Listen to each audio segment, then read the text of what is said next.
আসসালামু আলাইকুম। ঈদ মোবারক সবাইকে। আশা করি সবাই ভালোই আছেন। সো আজকের টপিকটা হচ্ছে ফ্রেন্ডশিপ নিয়ে। ফ্রেন্ডশিপ এমন একটা বিষয় যেটার সঙ্গে আমরা কম বেশি সবাই পরিচিত বা সবাই এটা সম্পর্কে জানি। আচ্ছা, একটু বসে বসে কথা বলি। কাম কাম। তো ফ্রেন্ডশিপ নিয়ে একটা বিষয় আপনার সঙ্গে শেয়ার করতে চাই। সেটা হচ্ছে, অনেকে মনে করে যে আমার অনেক বেস্ট ফ্রেন্ড আছে বা বন্ধু বান্ধব আছে, বা সব কম বেশি সবারই থাকে, বা অনেকের অনেক বেশি বন্ধু বান্ধব থাকে। বাট লাইফে আমি মনে করি যে হাতে গোনা কয়েকটা ফ্রেন্ড বা 1 থেকে 2 জন ফ্রেন্ড থাকা বাধ্যতামূলক, যারা আপনার সকল প্রয়োজনে কাজে আসবে বা যে কোনো দরকারে আপনার বিপদ আপদে তারা সাহায্য করবে, পাশে থাকবে। ফ্রেন্ডশিপ জিনিসটা এরকম না যে আপনি যাকেই দেখলেন তাকে বন্ধুত্ব বানায় ফেলবেন। অনেকে মনে করে বন্ধুত্বে আসলে কোনো বিচার করতে হয় না, বাট আমার ক্ষেত্রে বিষয়টা পুরোপুরি আলাদা। আমি কিন্তু কাউকে আমার ফ্রেন্ড বানানোর আগে বা কারোর সঙ্গে একটা ভালো সম্পর্ক তৈরি করার আগে সবসময় তাকে জাজ করার চেষ্টা করি যে আসলেই সে লাইফ টাইম পর্যন্ত আমাকে সাপোর্ট করতে পারবে কিনা, আমার সঙ্গে রিলেশনটা অ্যাট দ্য লাস্ট পর্যন্ত নিয়ে যেতে পারবে কিনা, এই জিনিসটা নিয়ে আমি সবসময় চিন্তা করি।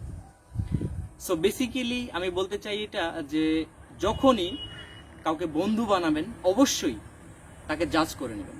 এটা ভাববেন না যে আসলে কাউকে জাজ করার কিছু নাই। বর্তমান পৃথিবীতে একটা বেস্ট ফ্রেন্ড, একটা ভালো মানুষ অনেক কিছু চেঞ্জ করতে পারে আপনার লাইফে। আপনি যখন ফ্রাস্ট্রেশনে থাকবেন তখন সে আপনার হতে পারে একজন স্বস্তির একটা শ্বাস। যখন আপনি খুব বেশি ক্লান্তিতে থাকবেন তখন হইতে পারে তার সঙ্গে কথা বললে আপনার ক্লান্তি চলে যাবে। বেস্ট ফ্রেন্ড মিনস এটা আমার কাছে। যদিও এটার ডেফিনেশনটা এক একজনের কাছে এক এক রকম হতে পারে, এটা ডাজন্ট ম্যাটার। এটা ভ্যারি করে পার্সন অনুযায়ী, ক্যারেক্টার অনুযায়ী, বা হচ্ছে মানুষের আসলে চালচলন বা প্রফেশন অনুযায়ী। তো আলটিমেটলি আমার যেটা মেন্টালিটি বা আমি যেটা থিঙ্ক করি, বেস্ট ফ্রেন্ড হবে হাতে গোনা লাইফে 1 জন 2 জন বা 3 জন। বেস্ট ফ্রেন্ড কখনো 10 জন 50 জন হতে পারে না, নেভার এভার, কখনোই না। তো সেরকমই একজন ফ্রেন্ড আমার লাইফে এসেছে, শুধু একজন না, আরো কয়েকজন আছে, 2 জন বা 3 জন। তো তার ভিতর আজকে আমি একজনের সঙ্গে আছি, তার নাম হচ্ছে মঞ্জুরুল। অনেকদিন পর ওর সঙ্গে দেখা। ইভেন সত্যি কথা বলতে আমি নিজের থেকেও যাকে বেশি বিশ্বাস করতে পারি, ভালোবাসি।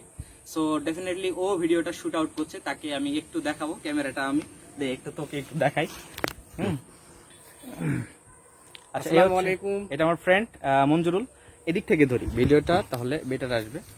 সো অনেকদিন পর দেখা ওর সঙ্গে। তো ভিউয়ার্স, জানি না এরকম কোনো ফ্রেন্ড আপনাদের আছে কি না, বা এরকম কোনো ফ্রেন্ডশিপে আপনারা ইনভলভ কি না, বাট আই থিঙ্ক, আমি মনে করি যে কিছু ফ্রেন্ড থাকা দরকার লাইফে, যাদের কাছে আপনি আপনার প্রাণের সম্পূর্ণ কথা বলতে পারেন নির্দ্বিধায়, এবং যে যথেষ্ট অনেস্ট এবং ট্রাস্টফুল একজন person, one exceptional person. Right. হ্যাঁ, তো আসলে মঞ্জুরুল ছাড়াও আরো কিছু ফ্রেন্ড আছে আমার, যেমন রায়হান, তানভীর, এক ছোট ভাই আছে ধ্রুব শাহরিয়ার। অলদো এই ঈদে সবার সঙ্গে আমার দেখা হয়নি, যার জন্য মনটা অনেক খারাপ ছিল। বাট মঞ্জুরের সঙ্গে দেখা হয়, মনটা অনেক ভালো হয়ে গেল। বাট আমি এখন কয়েকদিন ধরে সাফোকেশন ফিল করছিলাম। এই সাফোকেশন ফিল করার জন্য ওর সঙ্গে আমি মিট করি, আর এখন মোটামুটি ফ্রেশ লাগতেছে।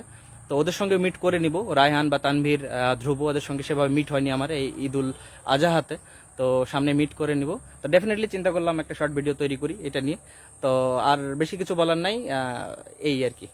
ওকে, সবাই ভালো থাকেন, পরবর্তীতে আবার কখনো দেখা হবে। ওকে, আসসালামু আলাইকুম।